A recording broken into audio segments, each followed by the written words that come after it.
Hello guys, welcome back to my channel. Guys, पिछले tutorial में हमने फ्लटर प्रोजेक्ट क्रिएट किया था। तो आज हम समझेंगे कि उस फ्लटर प्रोजेक्ट के अंदर जो फोल्डर्स थे उनका क्या काम था। तो जी स्टार्ट करते हैं आज का ट्यूटोरियल।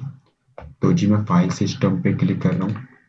फाइल सिस्टम पे मैं दिस पीसी से सी ड्राइव में आ रहा हूँ। सी ड्राइव में यूजर्स फोल्डर के अंदर गुसाई फोल्डर के अंदर आ रहा हूँ, जो यूजर नेम फोल्डर है मेरा। उसके अंदर मैं डेवलप फोल्डर के अंदर आ रहा हूँ। डेवलप फोल्डर से प्रोजेक्ट वन फोल्डर के अंदर आ रहा हूँ, नहीं प्रोजेक्ट फोल्डर के अंदर आ रहा हूँ।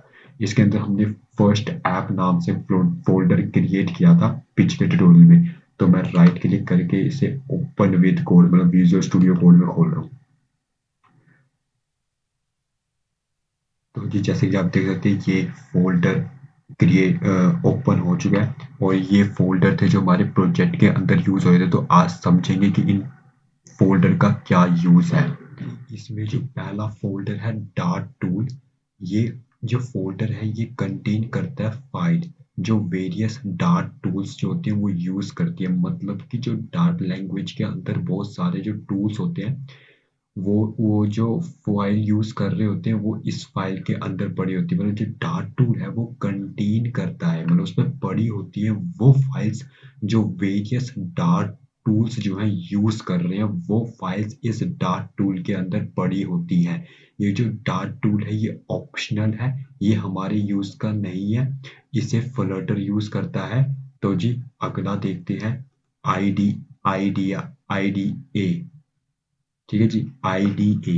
ये जो IDE है ये बेसिकली कॉन्फ़िगर करता है एंड्रॉयड स्टूडियो को, पर जब हम एंड्रॉयड स्टूडियो में काम नहीं कर रहे हैं तो इसकी हमें जरूरत नहीं है, ये भी ऑप्शनल है।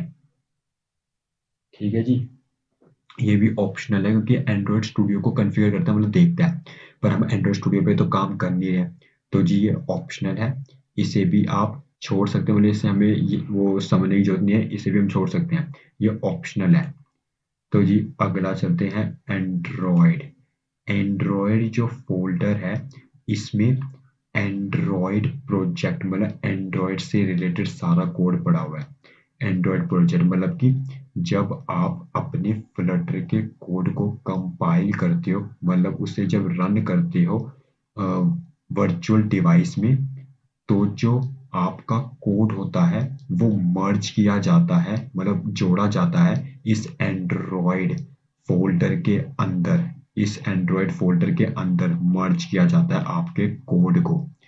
ठीक है जी, जो आपके वर्चुअल डिवाइस पे जो आपको ऐप खुला हुआ दिखता है वो क्या करता है, जो फ्लटर एचडी है वो आपके कोड को कन्वर्ट करता है एंड्रॉयड मशीन कोड में, और वो मशीन कोड को मर्ज कर देता है इस फोल्डर के अंदर, इस एंड्रॉयड फोल्डर के अंदर। जैसे कि आप देख सकते हैं इस एंड्रॉयड फोल्डर के अंदर वो मर्ज कर देता है। तो जी ये भी ऑप्शनल है, ये सिर्फ फ्लटर यूज करता है, हम इसे यूज मतलब ये फ्लटर यूज करता है इस फोल्डर को, ये भी ऑप्शनल है। अगला देखते हैं, अगला है बिल्ड। ये जो बिल्ड फोल्डर है ये क्या करता है, ये आउटपुट जो होता है आपके फ्लटर के कोड का, मतलब जो कंपाइल कोड होता है आपके फ्लटर का ऐप का, फ्लटर प्रोजेक्ट का कह लो तो फ्लटर ऐप का कह लो, उसका जो कंपाइल कोड होता है उसे कंटेन करता है बिल्ड। ठीक है जी, बिल्ड वो कोड कंटेन करता है। ये फोल्डर भी जो है ये मैनेज करता है फ्लटर एचडीके। तो ये फोल्डर तब यूज किया जाता है जब हम डिप्लॉय कर रहे होते हैं ऐप को, मतलब कहीं जैसे प्ले स्टोर पे हम वो कर रहे होते हैं, डिप्लॉय कर रहे होते हैं ऐप को, तब इसे यूज किया जाता है, वरना इसका यूज इतना नहीं, ये भी ऑप्शनल है। अगला चलते हैं iOS। iOS तो ये फोल्डर आप डिलीट ही कर दीजिए या तो रहने दीजिए, पर जो iOS फोल्डर है ये सिर्फ मैक में यूज किया जाता है, क्योंकि आप विंडोज में एप्पल क्योंकि आप विंडोज में iOS एप्स क्रिएट नहीं कर सकते, ये एप्पल की रिस्ट्रिक्शन है। ठीक है जी, तो iOS सिर्फ मैक ऑपरेटिंग सिस्टम पे ही वर्क करेगा, जैसे हम एंड्रॉयड फोल्डर है तो एंड्रॉयड फोल्डर से हम एंड्रॉयड एप्स क्रिएट कर सकते हैं। एंड्रॉयड एप्स क्रिएट कर सकते हैं, ठीक है जी। एंड्रॉइड फोल्डर के लिए हम एंड्रॉइड फोल्डर को यूज करके हम एंड्रॉइड ऐप्स क्रिएट कर सकते हैं। iOS सिर्फ iOS ऐप्स क्रिएट करने के लिए यूज होगा, पर हम विंडोज में iOS ऐप क्रिएट नहीं कर सकते, ठीक है जी। तो अगला है LIB फोल्डर। LIB फोल्डर जो है ये ज़्यादातर हम यूज़ करेंगे, 99% हम इस फोल्डर को यूज़ करेंगे, क्योंकि जो हमारे एप्लीकेशन से रिलेटेड जितना भी कोड होगा जो हम लिखेंगे वो सब हम इसके अंदर ही लिखेंगे। जैसे मेन डॉट डाट की एप्लीकेशन कैसे, मतलब उसमें हम क्या करना चाहते हैं वो सब इसमें लिखा जाएगा, ठीक है जी। फोल्डर, इसमें हम वो फोल्डर क्रिएट करेंगे। जैसे मेन डॉट डाट फाइल एक हमने क्रिएट की है कि ये काम हो, जैसे आपने इवन और ऑड निकालना हो 2 नंबर का, तो आप इसमें ही लिखेंगे मेन डॉट डाट फाइल में, और वो ऑपरेशन किया जाएगा आपके ऐप में किया जाएगा, ठीक है जी। तो LIB फोल्डर जरूरी इम्पोर्टेंट फोल्डर है, क्योंकि हमारे डाट से रिलेटेड मतलब जो भी हम कोड लिखेंगे वो सब हम इसी में ही लिखेंगे, ठीक है जी। तो LIB फोल्डर हमारे यूज का है। आगे चलते हैं। ये जो टेक्स्ट फोल्डर है, ये जो टेक्स्ट फोल्डर है, ये एडवांस जो फ्लटर डेवलपर है वो यूज करते हैं। इसमें क्या होता है कि जो आपके विजेट्स होते हैं, विजेट जैसे कि मैंने आपको बताया था, टेक्स्ट एरिया हो गया, ये जो विजेट्स होते हैं, बटन हो गया, ठीक है जी। ये इसमें कंटे जैसे टेक्स्ट एरिया हो गया, विजेट्स हो गया, जैसे कि this is a basic flutter विजेट टेक्स्ट, ये बेसिक फ्लटर विजेट टेक्स्ट है। जैसे कि आप यहाँ पे देख सकते हैं, फॉर एग्जांपल से समझते हैं, you can send tap and scroll gesture, मतलब टैप और स्क्रॉल जेस्चर है। यू कैन आल्सो यूज विजेट tester to find child widgets, मतलब आप ये ढूंढ सकते हो कि उस विजेट के अंदर कौन कौन से उसके चाइल्ड विजेट है। या तो आप ये देख सकते हो कि जैसे आपने कोई वैल्यू दी है, वो वैल्यू ढंग से काम कर भी रही है कि नहीं, ये बताएगा, ठीक है जी। ये ऑटोमेटिकली फ्लटर आपके लिए जनरेट करता है, ये भी ऑप्शनल है, इसको भी हम यूज नहीं करेंगे, ये ऑप्शनल है, इसे फ्लटर यूज करते हैं, ठीक है जी। आगे चलते हैं। आगे ये है वेब। वेब वाला हमारे काम का नहीं है, क्योंकि हम वेब से रिलेटेड ऐप नहीं बना रहे हैं, तो ये हमारे काम का नहीं है। विंडोज़ वाला भी हमारे काम का नहीं है, क्योंकि विंडोज़ के लिए ऐप नहीं बना रहे हैं, मोबाइल के लिए ऐप बना रहे हैं, ठीक है जी। आगे चलते हैं। ये गिट फोल्डर ऑप्शनल है। ये बस इसलिए यूज होता था कि हम मैनेज कर सके अपने प्रोग्राम को या तो सोर्स कोड को, इसलिए इसका यूज किया जाता है, पर ये ऑप्शनल है, इसे भी आप छोड़ सकते हैं। अगला है मीटा डेटा।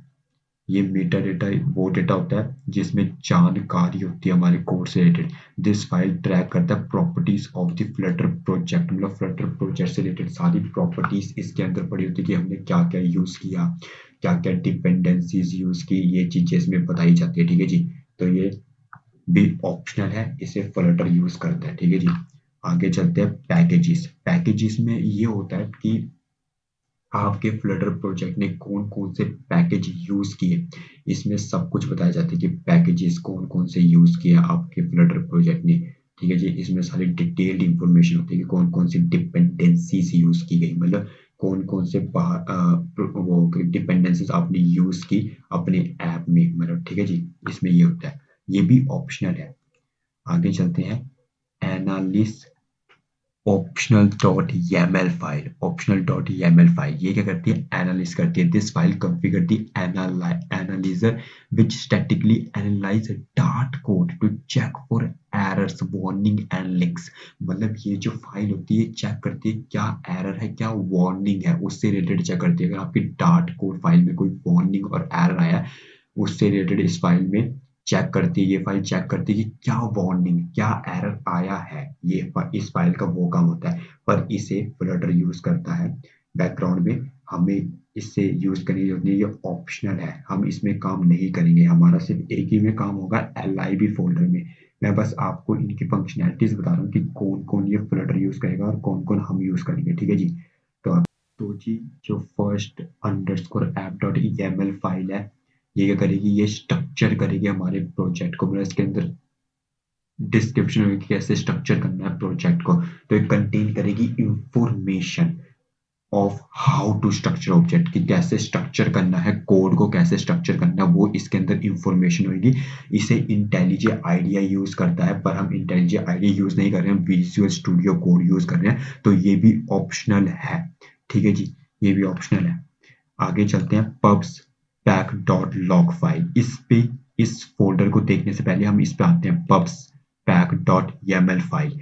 ये फाइल क्या करती है, इस फाइल में बेसिक इंफॉर्मेशन होती है। मतलब क्या होती है बेसिक इंफॉर्मेशन, मतलब ये है कि जैसे आपका वर्जन क्या चल रहा है, ऐप का क्या वर्जन है, जैसे आता नहीं 1.0.1 हो गया, फिर पॉइंट हो गया, अपडेट होते रहते वर्जन। तो जी इसके अंदर बेसिक डिस्क्रिप्शन होती है कि आपका वर्जन क्या चल रहा है। जैसे आप देख सकते हैं यहाँ पे वर्जन क्या है 1.0.1, मतलब बेसिक जानकारी होगी कि आपका वर्जन क्या है, कौन सा आप डार्ट का क्या वर्जन है ये आएगा, और इसमें फ्लटर एचडीके ये हो गया, ठीक है जी, ये इंफॉर्मेशन होती है। और कुछ ऐसे रिलेटेड होती है कि आपने जैसे कि आपने कौन से थर्ड पार्टी के डिपेंडेंसी यूज की अपने ऐप में, मतलब जैसे कि आपने कोई ऑडियो की, जैसे मान लीजिए कोई ऑडियो की डिपेंडेंसी और के थर्ड पार्टी ने बनाई है, तो जी वो आप अपने प्रोजेक्ट में इंक्लूड करना चाहते हैं, तो आपको क्या करना होगा, इस YAML फाइल के अंदर उसे इंक्लूड करना होगा। ये बताना होगा कि हम इस डिपेंडेंसी को यूज कर रहे हैं अपने प्रोजेक्ट में, ठीक है जी, इसलिए YAML फाइल को यूज किया जाता है। बेसिकली आप अगर नहीं समझ पाए तो ये समझ लीजिए, YAML फाइल को हम इसलिए यूज करते हैं जो हम थर्ड पार्टी डिपेंडेंसी, मतलब जो बाहर से कुछ डिपेंडेंसी यूज करना चाहते हैं अपने प्रोजेक्ट में, तो यहाँ पे हम स्पेसिफाई करते हैं, मतलब बताते हैं कि हम ये वाली डिपेंडेंसी यूज कर रहे हैं अपने प्रोजेक्ट में। अगर आपने नहीं बताया तो वो डिपेंडेंसी आप यूज ही नहीं कर पाओगे। आपको यहाँ पे बताना होगा, तभी फ्लटर उस डिपेंडेंसी को यूज कर पाएगा आपके प्रोजेक्ट में, ठीक है जी। तो यहाँ पे यही होता है कि आप इस पे थर्ड पार्टी से रिलेटेड जितनी भी डिपेंडेंसी आप यूज करना चाहते हो वो यहाँ पे आप स्पेसिफाई करते हो। आई होप आपको ये समझ आ गया होगा, ठीक है जी। अब आते हैं इस पे पबस्पेक डॉट लॉग फाइल में।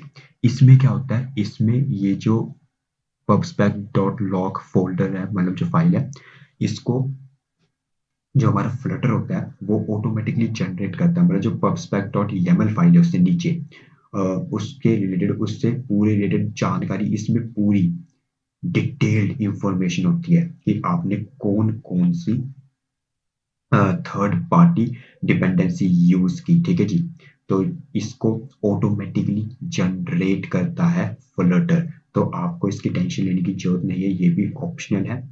ज्यादातर हम प्रोजेक्ट में LIB फोल्डर और YAML फोल्डर यूज करेंगे, ठीक है जी। बाकी सारे फोल्डर जो हैं वो फ्लटर देखेगा, हमें उनकी टेंशन लेने की जरूरत नहीं है, हमें सिर्फ LIB फोल्डर पे काम करना है और pubspec.yaml फाइल पे काम करना है, ठीक है जी। और ये आखिरी जो है readme.md फाइल, ये क्या करती है, इसमें आप डिस्क्रिप्शन देते हो, जानकारी देते हो कि आपका फ्लटर ऐप क्या कर रहा है, कि कौन सी प्रॉब्लम पे वो काम कर रहा है। जैसे कि आप कोई मान लो आप चार दोस्तों आप काम कर रहे हो एक प्रोजेक्ट पे, ठीक है जी। तो आपने एक पेज बना लिया, और उसमें जो आपने एक पेज बना लिया, तो आप अब उनको बताना चाहते हो कि आपका वो पेज क्या कर रहा है, तो आप इसमें डिस्क्रिप्शन दे सकते हो कि ये कुछ दो नंबर्स को ऐड कर रहा है, तो आप जानकारी दे सकते हो अदर प्रोग्रामर्स को।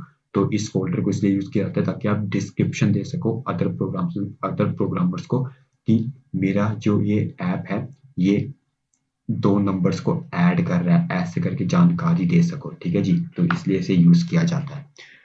तो जी आपको सारे फोल्डर में डीप डाइव करने की जरूरत नहीं है अगर आपको समझ नहीं आया। बस आप ये समझ लीजिए कि हम ज्यादातर LIB और YAML फोल्डर को यूज करेंगे, क्योंकि LIB को तो हम इसलिए यूज करेंगे क्योंकि इसमें डार्ट रिलेटेड कोड, जितना भी एप्लीकेशन में हम जो भी कोड चलाएंगे वो सिर्फ इसमें ही होगा, LIB के अंदर ही लिखा जाएगा डार्ट डार्ट, ठीक है। क्योंकि आपको पता है फ्लटर यूज करती है डार्ट को, तो डार्ट ही वो लैंग्वेज है जिसको हम यूज करके क्या करेंगे, एप्लीकेशन का कोड चलाएंगे, ठीक है जी।